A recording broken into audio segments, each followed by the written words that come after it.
পৃথিবীর ভূমির বৈচিত্র্যকে কি বলে? ভূমিরূপ। জোরে। ভূমিরূপ।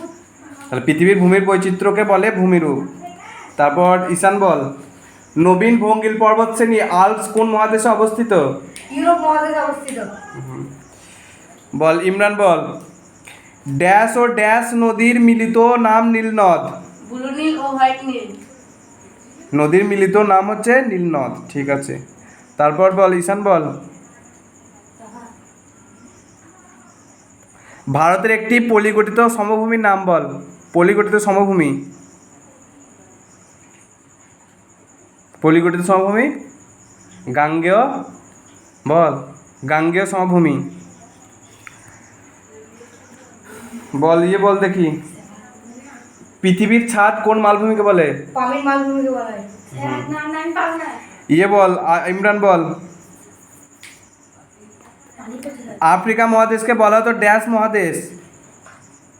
আফ্রিকা মহাদেশকে আফ্রিকা মহাদেশকে হচ্ছে অন্ধকারাচ্ছন্ন।